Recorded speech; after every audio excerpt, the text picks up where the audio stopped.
सुंदर ते ध्याना उभे विटेवरी कर कटेवरी ठेवून या तुळसी हार गळा कासी पितांबर आवडी निरंतर ह्याची ध्यान।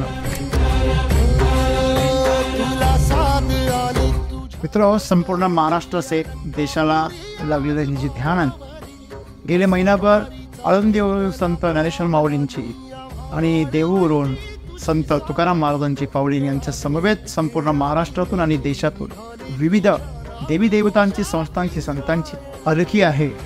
ही सर्व साधू संत सर्व भक्त मेळा वारकरी सर्वजण घेऊन काल पुण्यवान अशा पांडुरंगांच्या भेटीला पंढरपूरला दाखल झाली।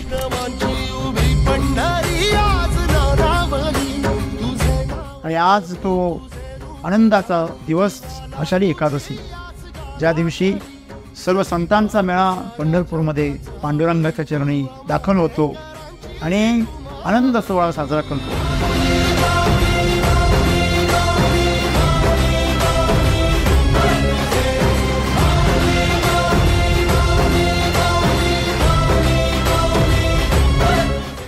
अशा या पुण्य पावनदिनी सॉईल चादर टेक्नॉलॉजी वैदिकच्या वतीने संपूर्ण महाराष्ट्रातील या विठू माऊलीच्या भक्तांना शेतकऱ्यांना माझा नमस्कार आणि या आषाढी एकादशीच्या निमित्ताने सर्वांना खूप खूप शुभेच्छा।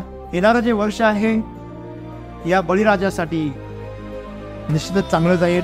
पाऊस पाणी चांगला आहे तर या बळीराजाने शेती चांगली पिकवावी, सोन्यासारखं अमृत पिकवावं, त्याच्या पिकवलेल्या अमृताच्या मालाला सोन्यासारखा बाजारभाव मिळावा।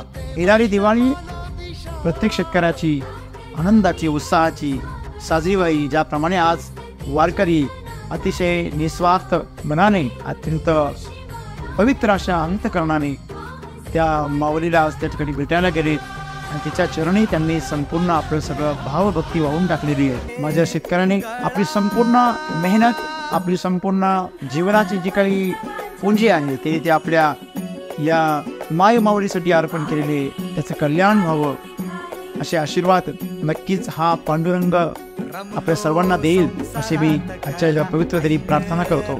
शेतकरी मित्र, माझ्यासाठी तर प्रत्येक शेतकऱ्याचं शेत हीच माझी पंढरी आहे आणि प्रत्येक शेतकरी हाच माझा पांडुरंग आहे, त्याची सेवा करतो आहे। आणि माझी इच्छा आहे की या पांडुरंगाने ही जी जनता आहे तिला तो खाऊ घालतो, अन्नदाता आहे तिचा, त्या जनतेला त्यांनी आरोग्य द्यावं, आरोग्याचा आशीर्वाद द्यावा, एवढेच मी या शेतकरी रूपी पांडुरंगाला विनंती करेन।